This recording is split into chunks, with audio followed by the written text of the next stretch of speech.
How's the economy doing in 2024?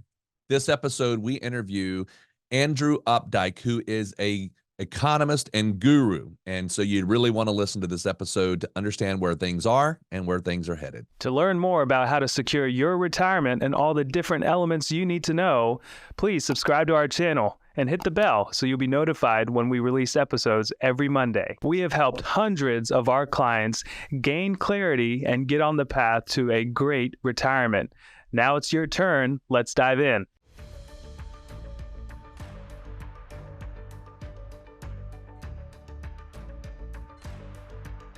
Welcome, everyone, to Secure Your Retirement Podcast. We are excited today. About every 3 or 4 months, we get to have the privilege of having Andrew Updike come back on as we like to claim you as our economist, but definitely being able to have this relationship where you're able to come on and give us big picture around the economy is always important. So thank you very much, Andrew, for coming on and chatting with us today. Oh yeah, absolutely. I love these conversations. Excellent. So, we last time we talked to you was in December of 2023. We all know 2024 or 2023 closed out to be a pretty decent year. At the end of the day, I mean, it kind of had its problems and its challenges throughout the year. And here we are now. We're recording this particular conversation on April 1st, 2024.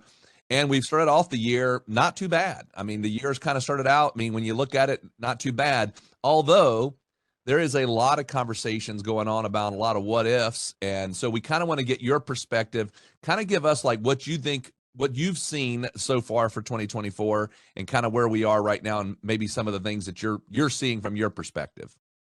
Yeah, absolutely.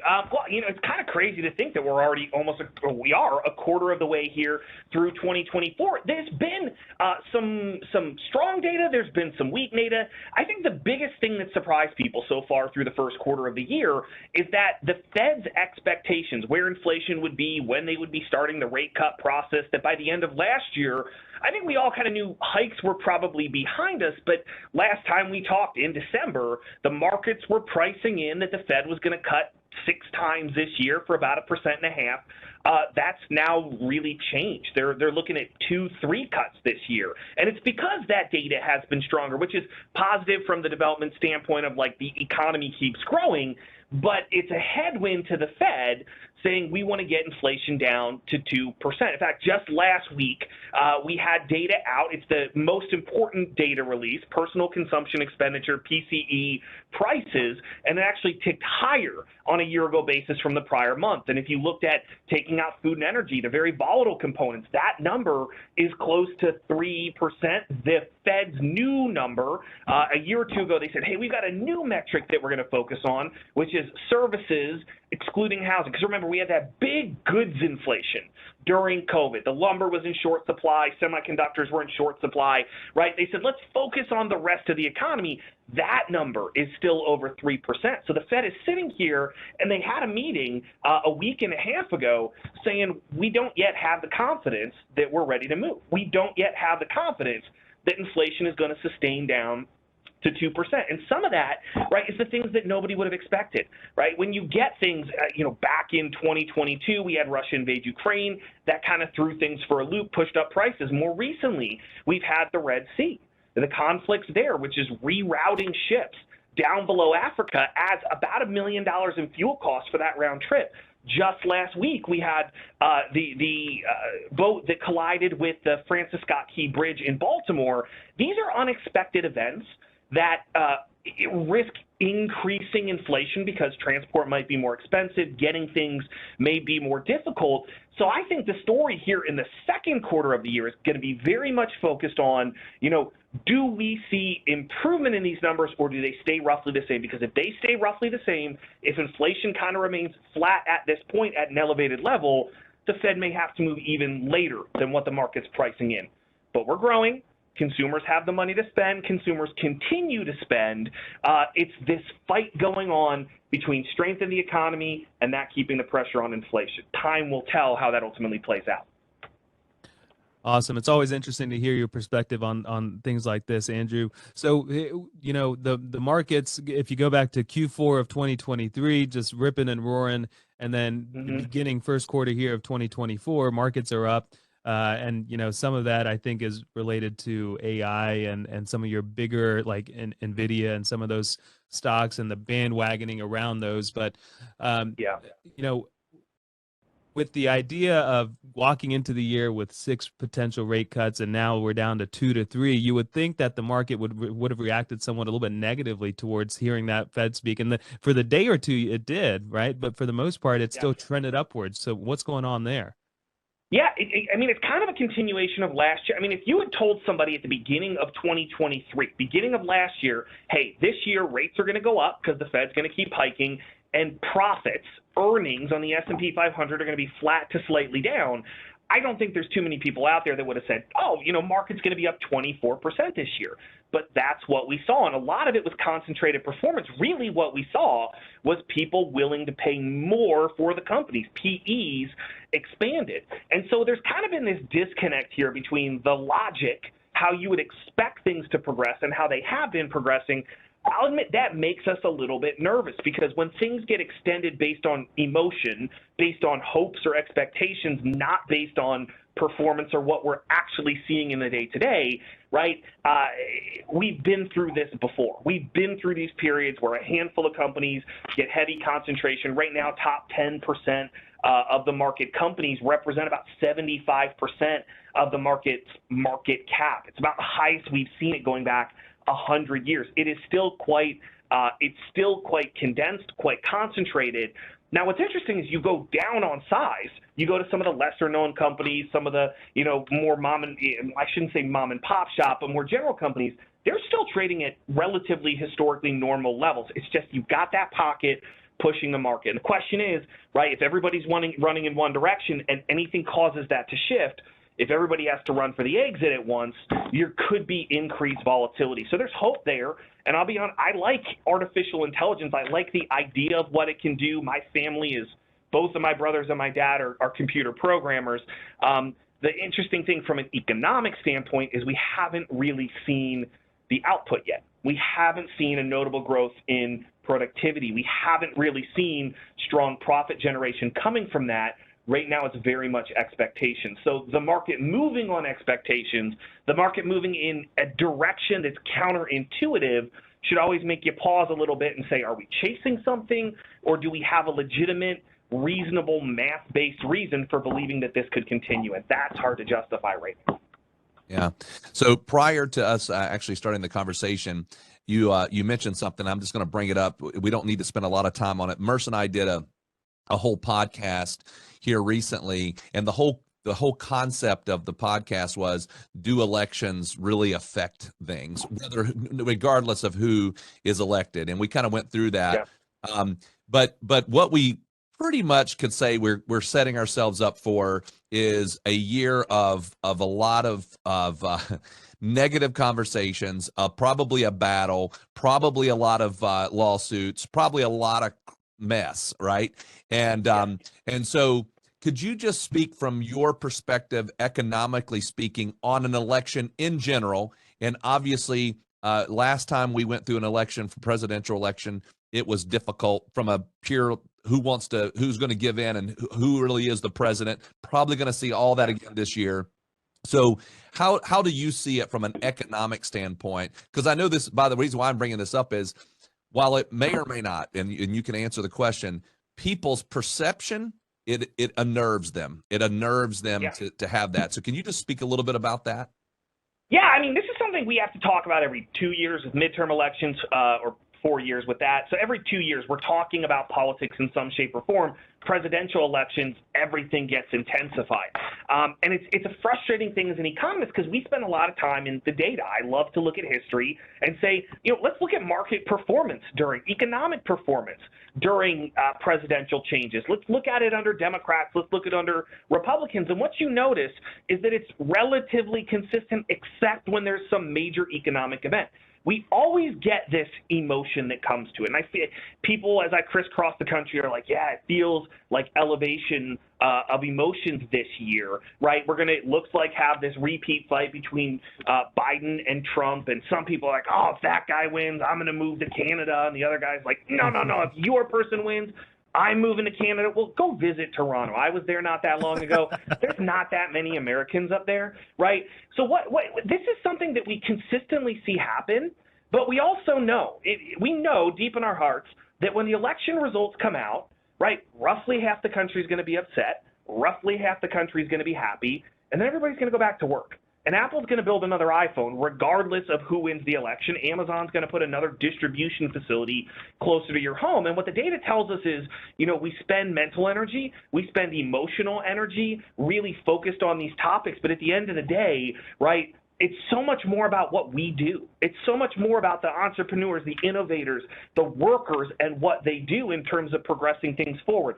Usually what we see is some volatility leading up to it simply because there's uncertainty. When the election results get passed, right, we tend to see the markets rise because if nothing else, there's more certainty in terms of the direction that policy is going to go. It frees up companies to make some decisions on investment. So I think as we approach the later parts of this year, if we see economic weakness, that's going to be more impactful.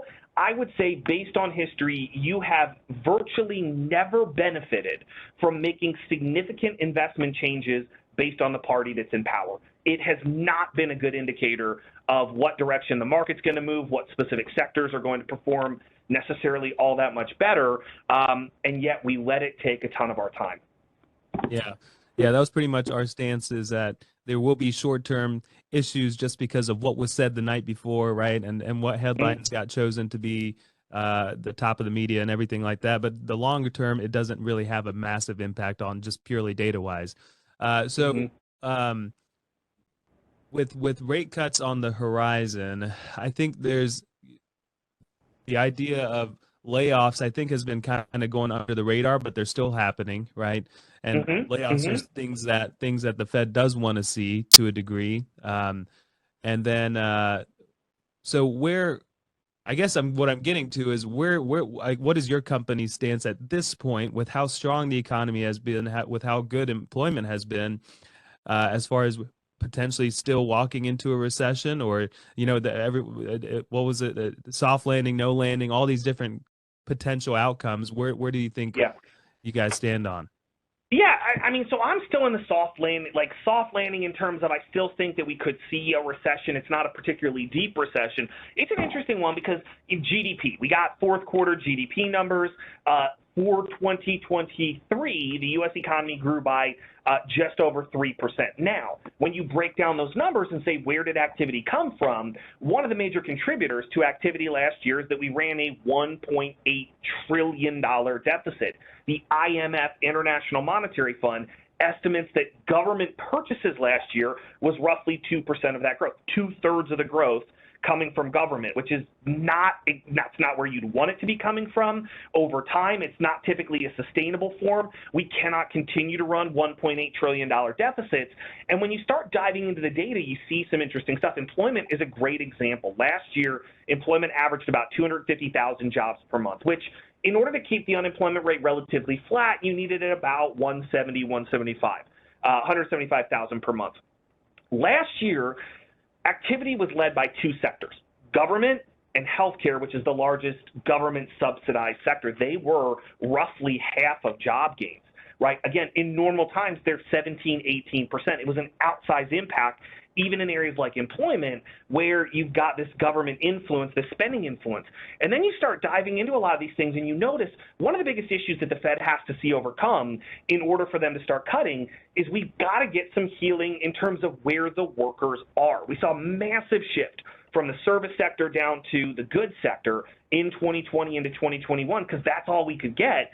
We have not seen that real transition back. I just came back from one of my toughest trips of the year. I got to go to Hawaii once or twice a year, spend some time in Oahu. But it was really interesting because I came from there a week or two after being in Columbus, Ohio. And in Columbus, Ohio, you've got a $20 billion facility going in because of the CHIPS Act, Inflation Reduction Act. You've got manufacturing companies whose orders have been relatively flat, activity relatively flat, but they're not willing to let go of workers right now because they have projects that are going to be coming online. On the flip side, you've got places like Hawaii where tourism fell 75.5% in 2020. They're still in the process of getting back, and they're like, yeah, the hotels, right, the restaurants, they are just getting back in terms of workers. So there's still a mismatch in terms of where people are, and that's kind of the thing where it's steadily improving, mainly because small and mid-sized businesses are saying it's gotten too expensive for us.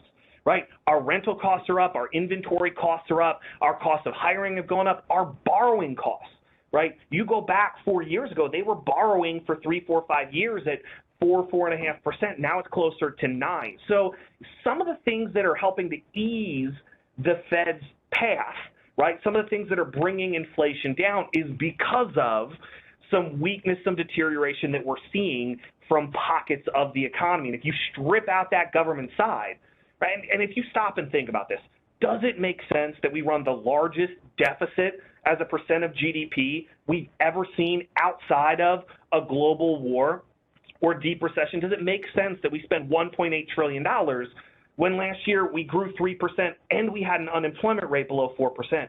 It's really hard to justify doing that type of activity, but here we stand and we're expected to see 1.6, 1.7 trillion this year. So government's supporting, government's keeping it up. The companies are reacting and saying, hey, we're going to make some adjustments. Tech sector has done some layoffs. We've seen some companies guiding towards the lower end of CapEx spend. They're not going to build as many factories, put in as many projects. So it's this balance.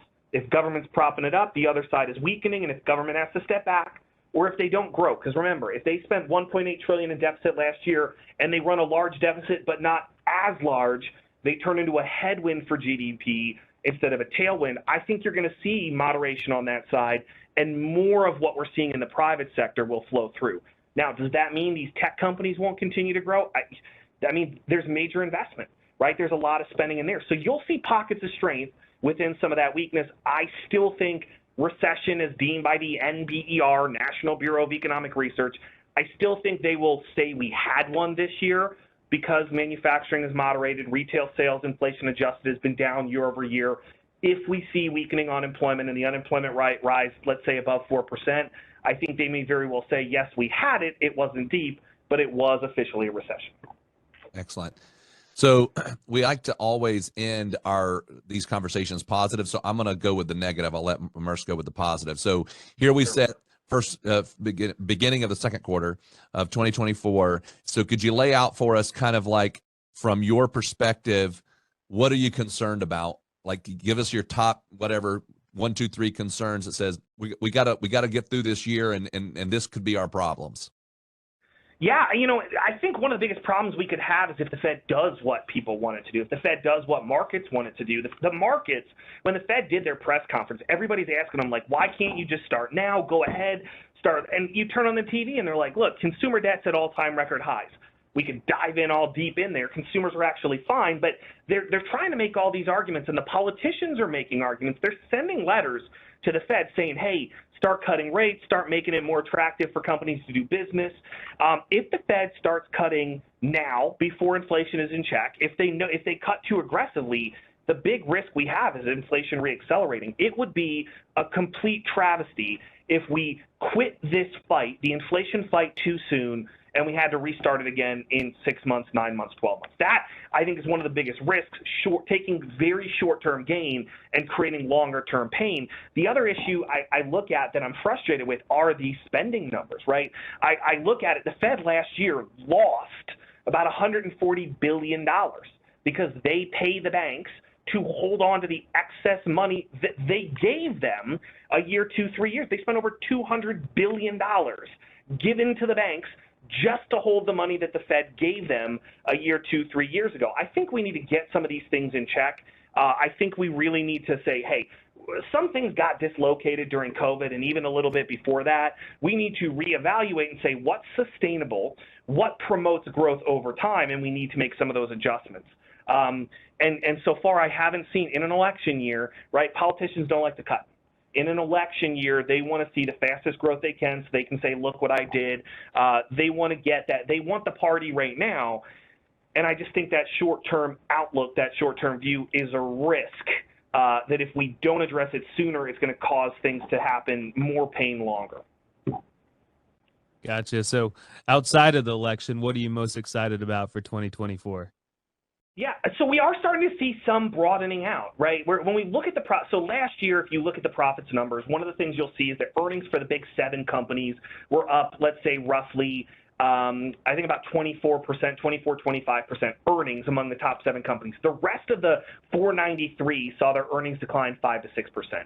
So last year, when people say, oh, those companies majorly outperformed the Magnificent 7, you could justify it and say, yeah, okay, that's because of how much they were outperforming on earnings. This year, we're seeing that broadening. We're seeing the earnings broadening out. We're starting to see earnings growth coming from some of those smaller and mid-sized companies. Remember, everything that companies have had to do to adapt. They adapt to changes in supply chains. They adapt to the regulations. They adapt to interest rates, right? We take the learning from times of difficulty. They take the learnings. They've been forced to. When they couldn't get the workers back, what do? Well, you find ways to become more productive. You find ways to be more efficient, right? If the Fed does their job, if the Fed holds rates and we get inflation down and they can start cutting in 2025, we are putting these companies in a pretty good position. I think a lot of them are better companies today than they were 2, 3, 4 years ago with better technology, AI coming into, coming into vogue, starting to get hopefully a little bit of traction.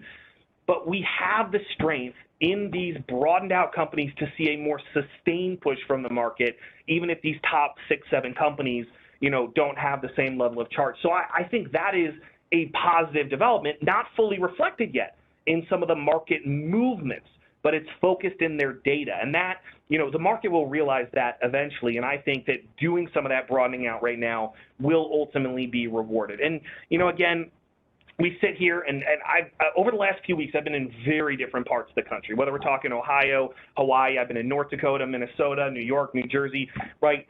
You see the resilience. Everybody's fighting, everybody's working, and everybody's fed up with what's going on in Washington. I have seen this kind of emotion, this kind of mentality from people like, look, we just went through something tough.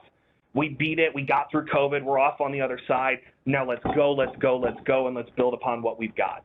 And so I think that resilience, too, is going to show here in the next few years. We live in an incredible place.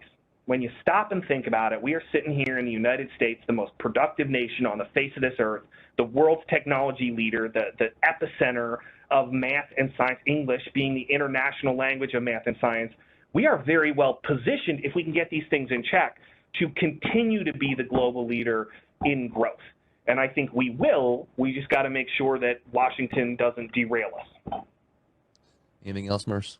No, I think that was very good. Andrew, as always, thank you for your time. Thanks for hanging out with us and talking in a way that, a lot of people can understand. Sometimes economics, unfortunately, can just be over a lot of people's heads, but the way you talk, it's actually enjoyable to listen. So thank you. All right. Have a Thank you good so day. much We'll our goal is to have Andrew back somewhere around mid-year. So thanks a lot, Andrew. We appreciate it. We hope this video has given you some confidence and clarity as you plan for a worry-free life in retirement. But what else do you need? We have created a complimentary video course called 3 Keys to Secure Your Retirement. This video walks you through step-by-step what you need to do to get ready for retirement. You can also check out our podcast called Secure Your Retirement. You can subscribe below. For more retirement tips, check out these videos. Also, if you find them valuable, please subscribe to our YouTube channel and give us a like.